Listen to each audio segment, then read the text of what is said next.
રાજ્ય પોલીસ વડા ડોકે એલ.એન. રાવ દ્વારા અધિકારીઓને જરૂરી સૂચન આપવામાં આવ્યું. જંગલેશ્વર મામલે રાજકોટ પોલીસને અભિનંદન પાઠવવામાં આવ્યા. સાંજે જંગલેશ્વર ખાતે વિઝિટ કરીશ. ડીજીપી રાજ્યના અલગ અલગ શહેરોમાં બોમ્બની ધમકી મામલે નિવેદન. પોલીસે પોતાના સંપૂર્ણ પ્રયત્નો કરી રહી છે. વીપીએન મારફત આ ધમકીઓ આપવામાં આવી રહી હોવાનું સામે આવ્યું છે. સોર્સ સુધી પહોંચવાના પ્રયત્નો કરવામાં આવી રહ્યા છે, પરંતુ સોર્સ મોટા ભાગે વિદેશમાં હોવાનું સામે આવે છે.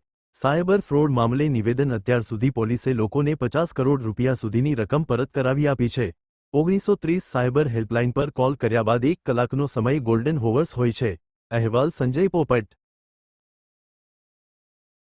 પહેલાં તો રાજકોટ શહેર પોલીસને હું અભિનંદન આપવા માગું છું કે આટલું બધું મોટું જે જંગલેશ્વર વિસ્તારમાં જે ડિમોલિશનનું કામ હાથ લીધું છે અને સફળતાપૂર્વક એ લોકોએ કરી બતાવ્યું છે. અને આવતા દિવસોમાં પણ જે કંઈ બચ્યા છે એના પણ એક વિશેષ આયોજન કરવામાં આવશે.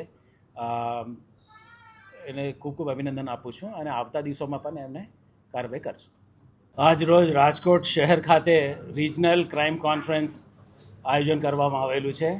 એમાં ખાસ કરીને રાજકોટ શહેર, Rajkot range, Junagadh range, Bhavnagar range જેમાં સમાવેશ થતા તમામ જિલ્લાઓને ક્રાઇમનું મૂલ્યાંકન કરવામાં આવેલું છે. 2024, 2025 અને જે 26ના જે પહેલા મહિનાનું છે એની વિશ્લેષણ કરવામાં આવેલું છે.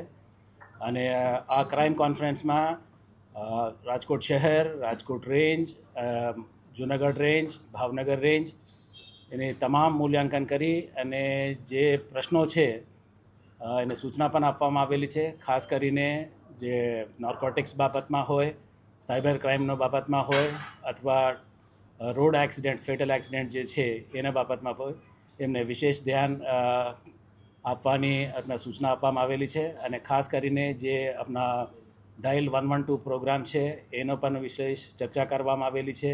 અને પિછલા સપ્ટેમ્બરથી 2025ના સપ્ટેમ્બર મહિનાથી આપણે કાર્યરત થઈ છે અને એમને પણ કામગીરીનું મૂલ્યાંકન કરવામાં આવેલું છે.